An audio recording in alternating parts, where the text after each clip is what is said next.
Hai semuanya, Assalamualaikum warahmatullahi wabarakatuh. Ketemu lagi sama aku Hanifa. Apa kabar guys? Semoga kalian selalu sehat, baik-baik aja kayak biasa. Dan walaupun hujan terus ya, tetap semangat ya teman-teman. Jangan kebawa udara, suasana jadi pengen tidur mulu ya guys.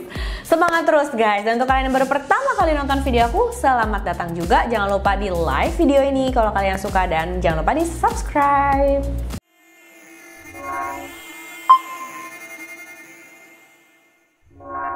Nah, kasus yang mau aku bahas kali ini bisa dibilang true crime karena memang luar biasa sadis, tragis, miris semuanya ya.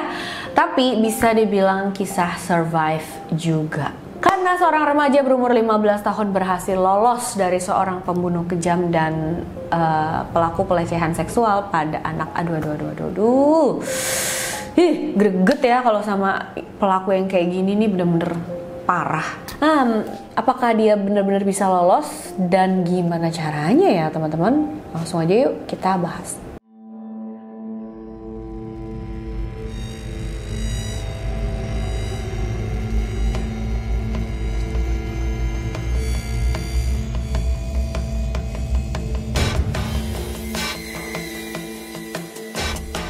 Kasus yang mau aku bahas kali ini dimulai dari seorang wanita yang bernama Mary Vincent. Dia lahir pada tahun 1963. Mary tinggal bersama orang tua dan keenam saudara kandungnya di Las Vegas, Nevada, Amerika Serikat. Mary dikenal sebagai remaja yang pintar, ceria, dan dia dekat banget sama keluarganya guys. Dia suka menari, bahkan impiannya adalah menjadi profesional dancer. Pelatihnya pun yakin banget kalau Mary akan mencapai impiannya itu karena Mary ini memang sangat berbakat guys. Semua berjalan baik-baik aja sampai pada tahun 1978. Saat itu Mary berumur 15 tahun. Orang tuanya memutuskan untuk bercerai. Hal ini pastinya membuat Mary down banget. Dia nggak mau milih tinggal sama ibunya atau sama ayahnya. Akhirnya dia pun pergi kabur dari rumah. Dia hidup sendirian luntang-lantung, kadang tidur di jalanan, kadang di dalam mobil yang nggak terkunci. Di saat-saat inilah Mary bertemu dengan seorang pria yang bernama Diego. Umurnya sudah 26 tahun.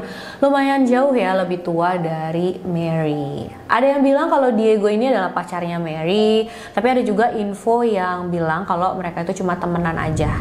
Infonya memang simpang siur nih teman-teman. Yang jelas mereka berdua ini hidup di jalanan bersama-sama, dan saat itu Mary ngerasa punya teman untuk berbagi gitu ya. Tapi nggak lama Diego ditangkap sama polisi karena kasus pedofilia. Dia dituduh memperkosa anak umur 15 tahun.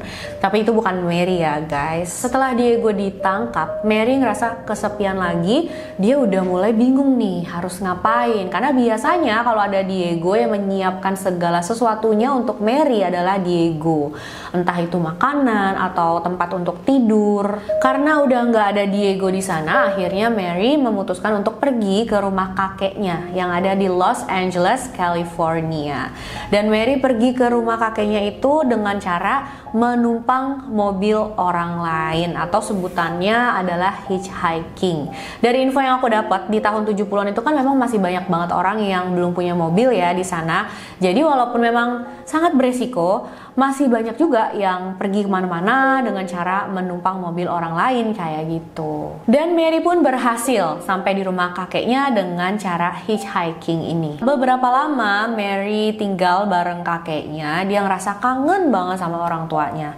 Akhirnya Mary memutuskan untuk pergi balik lagi gitu ke rumah orang tuanya yang ada di Las Vegas. Di tanggal 29 September 1978 itu Mary naik beberapa tumpangan mobil orang lain dari rumah kakeknya dan berhenti di Berkeley, California. Dari situ dia masih harus cari tumpangan mobil lagi nih untuk sampai ke Las Vegas. Mary saat itu nggak sendirian karena ada beberapa orang juga bersama dia yang mau cari tumpangan. Akhirnya ada tuh mobil van yang berhenti di depan Mary dan beberapa orang yang lainnya itu guys. Di dalam mobil van itu ada seorang pria bernama Lawrence Singleton, umurnya 51 tahun. Pas melihat Lawrence, Mary berpikir, hebat-hebat. Dia nggak kelihatan seperti pria yang tua gitu. Walaupun dia udah tua, tapi dia kelihatan masih segar, masih gagah.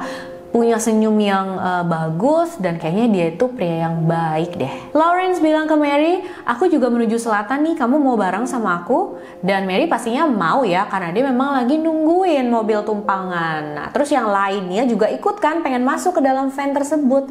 Cuma Lawrence bilang gini, maaf, aku cuma mau ngasih tumpangan buat Mary aja, bukan untuk yang lainnya. Aneh banget kan, yang lain tuh mikir loh, kenapa? Itu kan mobil van kosong, cuma ada Lawrence aja sendiri dan harusnya bisa menampung mereka semua itu. Tapi kenapa Lawrence cuma mau ngasih tumpangan ke Mary aja yang saat itu umurnya si Mary ini ya baru 15 tahun. Sedangkan ada banyak wanita juga loh di sana. Yang lainnya udah mulai berpikir, wah menyeramkan banget, mencurigakan banget, nggak bener, nggak beres nih kayaknya. Mereka pun sempat peringatin ke Mary, aduh mendingan kamu jangan mau deh ikut kalau misalkan dia nggak mau bawa kita semua juga. Kalau kamu doang sendirian ngeri, soalnya nanti terjadi hal-hal yang nggak diinginkan gitu. Cuma Mary bilang, nggak apa-apa, dia kelihatan kayak pria baik kok. Dan Mary nggak ngedengerin orang-orang yang lain itu. Dia berpikir Lawrence adalah seorang pria tua yang baik. Dia pun masuk ke dalam mobil van itu dan ikut dengan Lawrence, menumpang di mobil vannya Lawrence. Di perjalanan semua kelihatan baik-baik aja, mereka juga ngobrol seperti biasa. Lawrence bilang ke Mary kalau dia punya satu orang anak perempuan yang seumuran dengan Mary. Dengar Lawrence ngomong kayak gini, Mary ngerasa makin aman. Dia berpikir, oke, Lawrence ini adalah seorang ayah, jadi dia kayaknya nggak mungkin deh nyakitin aku. Tapi pas dalam perjalanan itu, satu momen Mary ini bersin guys, dan kalau orang bersin tuh pasti kayak rada nunduk gitu kan. Nah tiba-tiba pada saat Mary lagi kayak gitu, Lawrence megang leher belakangnya Mary. Creepy banget gak tuh? Dan jelas aja pas diginiin sama Lawrence, Mary itu bener-bener langsung kaget dan ngerasa merinding gitu ya. Tapi Lawrence langsung cepet-cepet ngangkat tangannya dari leher Mary itu. Dan pada saat itu Mary pikir, oke, ini nggak mungkin macem-macem deh, perasaan aku doang. Itu buktinya dia langsung angkat lagi kok, tangannya ditarik lagi sama dia. Berarti emang dia nggak maksud macem-macem, mungkin memang dia orangnya sensitif aja. Mary berusaha membalikan keadaan supaya nggak kaku, apalagi saat itu kan dia cuma sendirian aja bersama Lawrence di dalam mobil van tersebut. Jadi dalam pikirannya Mary ya, cara satu-satunya yang harus dilakukan saat itu menjaga suasana hati Lawrence. Mary juga berusaha keras banget menghilangkan pikiran kalau Lawrence itu adalah seorang bajingan pedofilia. Ya memang saat itu dia udah berpikir kayak gitu guys, tapi dia kayak masih mau ngilangin pemikiran itu. Mungkin ya berharap nggak kayak gitu ya, karena kan udah terlanjur tuh dia ikut bareng di van-nya Lawrence. Nggak lama setelah itu Mary tertidur guys, tapi pas dia bangun dia kaget banget, soalnya dia itu kan harusnya menuju ke selatan, tapi kenapa saat dia bangun itu loh kok ini menuju ke timur. Mereka menuju ke arah yang salah. Baru deh saat itu Mary mulai sadar kalau Lawrence adalah orang yang menyeramkan dan berbahaya. Mary panik, dia mulai cari-cari sesuatu yang bisa dijadiin senjata, dan dia ketemulah sama sebuah tongkat logam. Diambil sama Mary, terus dia langsung bilang sama Lawrence, kita bukan menuju ke sini, ini bukan jalan yang harus kita tempuh, putar ke arah yang benar gitu ya. Mary kayak ngancem gitulah guys. Dalam pikirannya Mary ya, saat itu Lawrence akan melawan, marah-marah atau mungkin menyerang Mary, tapi enggak, dia bilang oke, aku akan putar balik. Dan bener dia putar balik gitu ke arah selatan. Mulai sedikit lega ya Mary saat itu, karena udah menuju ke arah yang bener lagi nih. Sayangnya jalan yang mereka tempuh itu adalah jalan yang benar-benar sepi. Dan di tengah jalan tiba-tiba Lawrence bilang, aduh tunggu ya, aku pengen buang air kecil, jadi kita harus berhenti dulu. Tapi anehnya ya guys, biasanya kan kalau orang mau buang air kecil ya udah berhentiin mobilnya di pinggir jalan aja. Ini enggak, Lawrence masukin mobilnya ke dalam area kayak perhutanan gitu yang lumayan sepi, masuk ke dalam, baru dia turun untuk buang air kecil. Kan aneh banget ya. Nah pada saat Lawrence keluar mobil van-nya, Mary juga keluar dari mobil. Dia mau meregangkan kakinya, dan dia juga saat itu berpikir, aduh aku kan lebih muda ya daripada Lawrence, jadi kayaknya kalau misalkan aku kabur, Lawrence tuh nggak bakal bisa ngejar aku. Dia kan umurnya udah 51 tahun. Akhirnya Mary pun ikat tali sepatunya yang kenceng, dan dia berniat untuk lari gitu, cepet-cepet kabur. Dan info tambahan, saat itu udah mulai gelap ya, hari udah kayak mulai malam, jadi memang udah sepi, udah gelap banget di sana. serem banget ya guys. Sayang pada saat Mary lagi ngiket tali sepatunya itu, lagi nunduk gitu ya guys, tiba-tiba Lawrence mendekati dia, udah bawa palu godam dan dia pukulin palu godam itu ke belakang kepala Mary. Jadi kalian bisa bayangin ya, dipukul pakai palu kayak gitu. Pastinya Mary langsung jatuh, langsung pingsan. Gak lama Mary sadar dari pingsannya, dan saat itu Lawrence udah ada di atas tubuhnya Mary. Dan Lawrence langsung mulai melakukan hal-hal yang gak senonoh kepada Mary guys. Lawrence menyeret Mary ke belakang van-nya, Mary diikat dan dia diperkosa oleh Lawrence sebanyak 6 kali. Lawrence juga memaksa Mary untuk minum alkohol, maksudnya supaya Mary itu lebih tenang dan Lawrence bisa lebih gampang menyiksa Mary. Sepanjang serangan itu Mary memohon berkali-kali kepada Lawrence untuk melepaskan dia. Mary juga saat itu sempat berpikir, ini hal terburuk yang pernah aku alami, aku lebih baik mati daripada harus menjalani atau mengalami hal yang kayak gini. Bahkan Mary tuh bilang sama Lawrence, aku janji gak akan bilang sama siapa-siapa tentang hal ini, tapi please tolong lepasin aku. Yang pastinya omongan Mary itu gak dipeduliin sama Lawrence. Dia terus aja memperkosa Mary lagi, dan lagi. Mereka ada di situ dari malam sampai pagi loh teman-teman. Gila ya, pagi keesokan harinya. Dan sepanjang waktu itu Lawrence gak berhenti melakukan pelecehan seksual kepada Mary. Ya Allah, kalian bisa bayangin gak sih kayak gimana?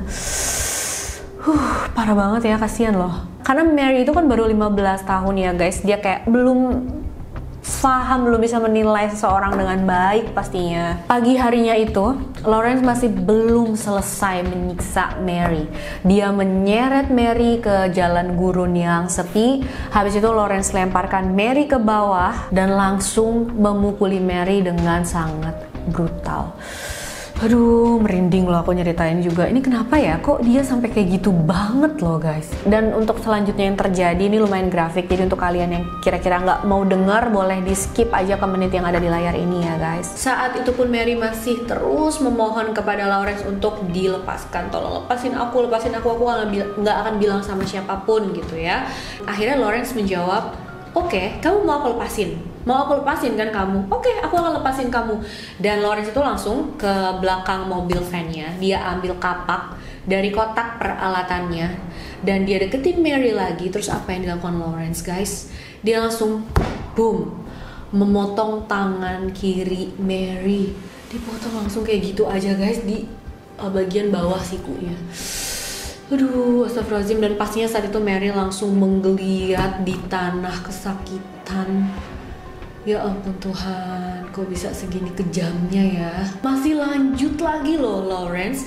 Melihat Mary kesakitan kayak gitu, dia gak ada rasa kasihan atau apapun. Dia langsung ambil tangan kanan Mary yang saat itu lagi kayak menggenggam tangannya Lawrence, terus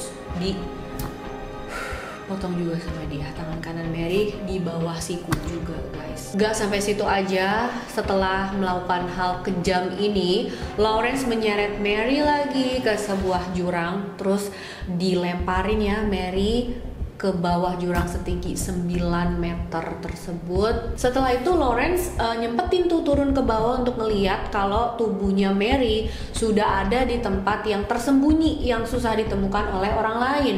Bahkan Lawrence itu mengangkat tubuh Mary terus dimasukin ke sebuah pipa beton yang besar gitu guys.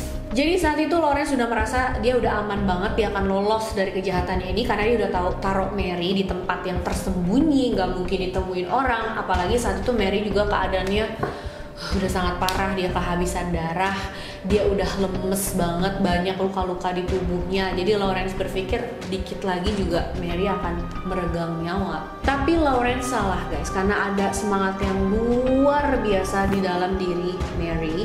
Saat itu emang iya ya, dia udah lemes banget, dia udah ngerasa ngantuk, udah mau nutup matanya aja.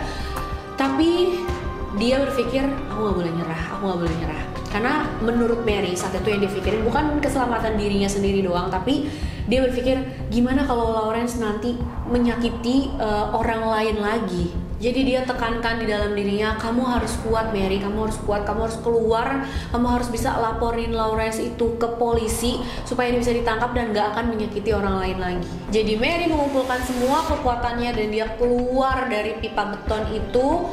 Dia nggak bisa berdiri, dia nggak bisa jalan kayak orang biasa, jadi dia cuma kayak menyeret tubuhnya aja gitu guys. Dan di sana tuh banyak batu-batu loh, jadi itu bukan hal yang mudah ya. Setelah keluar dari pipa beton itu, darahnya nggak berhenti mengalir. Akhirnya dia celupkan tangannya ke dalam lumpur dan itu bisa menghentikan pendarahannya. Untungnya ya guys, menghentikan sementara. Dan Mary masih harus berusaha mendaki tebing setinggi 9 meter itu supaya nyampe ke atas. Tapi dia benar-benar kumpulin semua tenaganya untuk itu. Dan pada saat dia lagi berusaha, dia dengar suara mobil ya, walaupun cuma beberapa aja. Tapi dia tahu, oh berarti ini gak begitu jauh dari jalan raya gitu, dari jalan yang dilalui sama orang-orang. Jadi ya dia semakin semangat tuh guys. Dan akhirnya Mary berhasil sampai ke atas tebing atau ke atas jurang itu.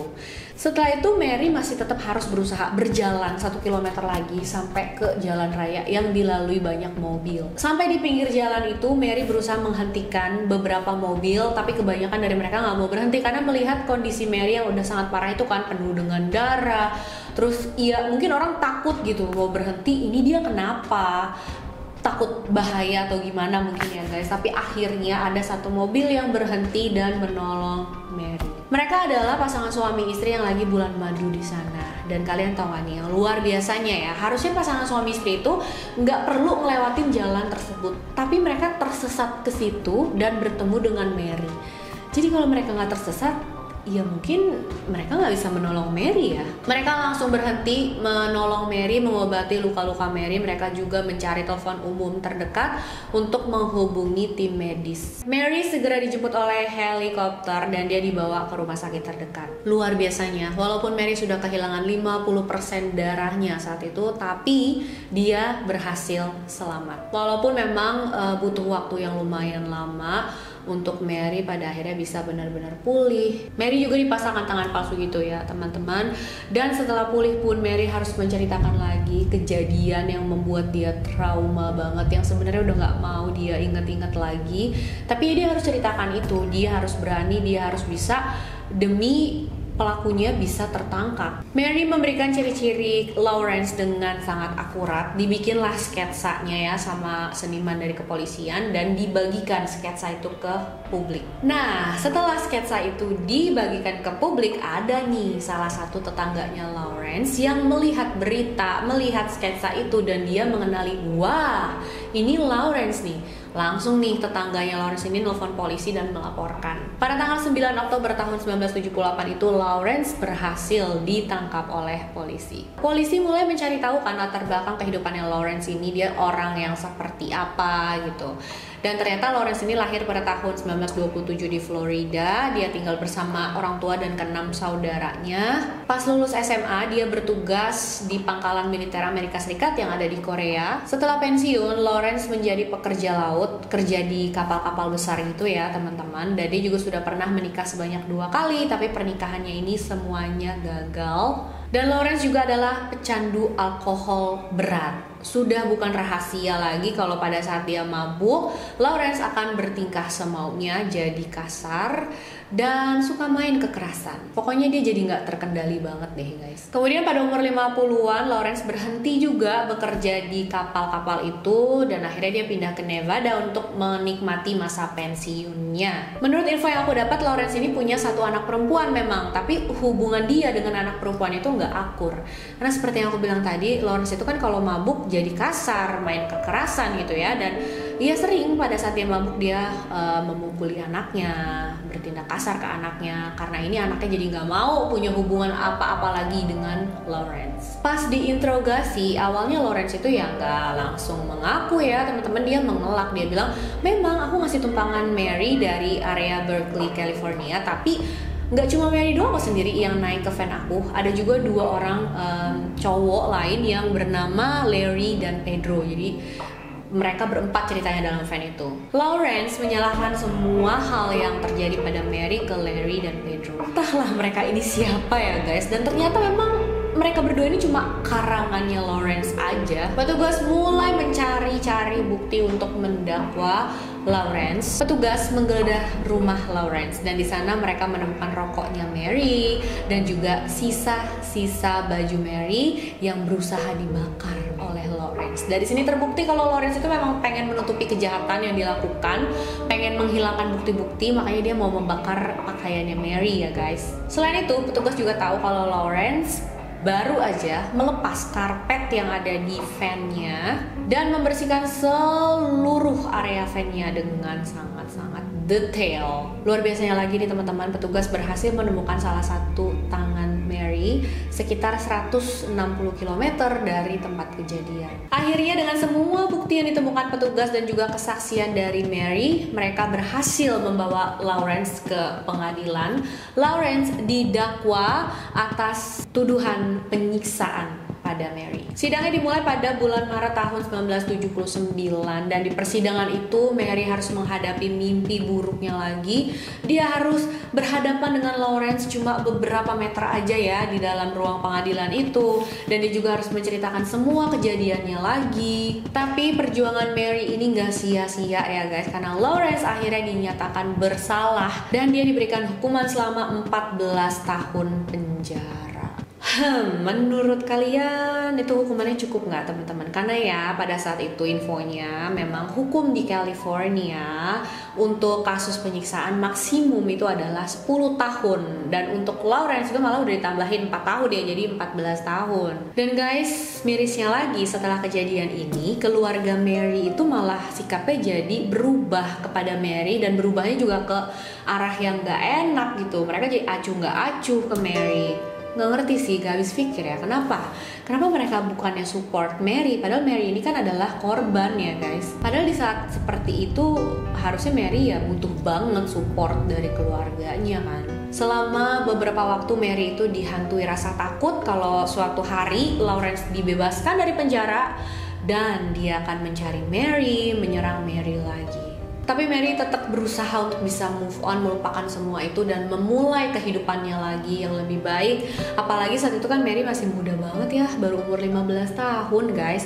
Dan Mary berhasil, dia menjalani kehidupannya dengan baik, dia tunangan, bahkan sudah punya 2 orang anak sekarang. Sedangkan Lawrence, dia cuma menjalani hukuman selama 8 tahun penjara aja ternyata guys. Karena pada saat di penjara itu katanya Lawrence berkelakuan baik dan dia juga jadi asisten pengajar. Jadi kalau sehari dia bekerja, hukumannya dikurangin sehari gitu. Sampai akhirnya dari 14 tahun dia cuma mendapat hukuman penjara 8 tahun. Dan Mary tahu tentang hal ini kalau Lawrence itu mau dibebaskan pada saat Mary lagi mau menikah gitu, di hari-hari deket pernikahannya. Pastinya luar biasa takut, shock gitu ya. Tapi untungnya pasangan Mary itu berhasil menenangkan Mary dan mereka bisa memiliki hari pernikahan yang lancar, semuanya berjalan dengan sempurna. Kasus ini booming banget di sana ya teman-teman. Makanya setelah Lawrence keluar dari penjara itu dia nggak diterima di mana-mana. Setiap kali dia tinggal di satu tempat, orang-orang situ nggak mau kalau ada Lawrence di lingkungannya. Lawrence ini sampai pindah ke 400 tempat. Jadi 400 kali pindah-pindah gitu guys. Bahkan nih kalau misalkan Lawrence lagi nginep di hotel, terus tamu hotel yang lainnya tahu Lawrence nginep di situ, wah mereka langsung bareng-bareng protes ke hotelnya. Di depan hotel mereka langsung teriak-teriak kayak demo gitu ya guys. Minta supaya Lawrence itu dikeluarkan dari sana. Akhirnya di mana Lawrence tinggal? Dia tinggal di sebuah trailer yang dekat dengan penjaranya waktu itu. Ya, aku rasa itu adalah tempat yang tepat banget ya buat Lawrence. Tapi setelah beberapa lama tinggal di trailer tersebut, Lawrence pindah lagi nih guys ke rumah saudaranya yang ada di Florida. Tapi orang-orang di sana juga tahu pastinya. Akhirnya ada kayak nggak tahu ya siapa, sampai sekarang sih pelakunya nggak ketahuan, naruh bom di dalam rumah saudaranya itu, dibom rumahnya guys.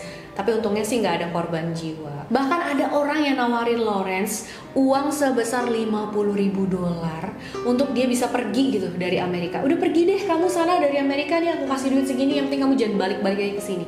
Tapi Lawrence tetap nggak mau. Akhirnya Lawrence itu menemukan satu desa, satu komunitas yang masih mau memberikan dia kesempatan kedua. Menurut aku wajar banget ya responnya orang-orang kayak gitu, karena kalian bayangin deh, dia itu seorang yang sangat-sangat kejam. Bisa dibilang dia kan sudah berusaha untuk membunuh Mary ya. Jadi memang dia adalah seorang pembunuh yang kejam. Dia juga paling parahnya, dia juga seorang pedofilia. Jadi ada orang kayak gitu tinggal di lingkungan kita, pasti deg-degan banget, ntar anak kita bakal diapain. Takutnya kan kita nggak bisa ya ngawasin anak kita 24 jam gitu guys. Jadi menurut aku ya respon para warga itu wajar banget. Akhirnya karena kasus ini, pemerintah California mengubah aturan hukuman untuk pelaku-pelaku penyiksaan menjadi maksimal 25 tahun, bukan 10 tahun lagi guys. Dan itu dia kisahnya teman-teman. Aku masih nggak habis pikir kenapa keluarganya Mary jadi mengucilkan dia gitu ya. Menurut kalian kenapa sih? Kasih tahu dong apa pendapat kalian, atau mungkin kalian punya pendapat yang lain, apapun itu tulis ya di kolom komentar. Makasih udah nonton videonya sampai akhir. Jangan lupa like video ini kalau kalian suka. Jangan lupa subscribe channel aku juga, dan share ya video ini sebanyak-banyaknya biar makin banyak yang nonton, aku makin semangat upload videonya. Dan untuk kalian yang mau request boleh banget, silahkan kirim DM ke Instagram aku hanifastori92. Sampai jumpa di video selanjutnya guys. Bye bye.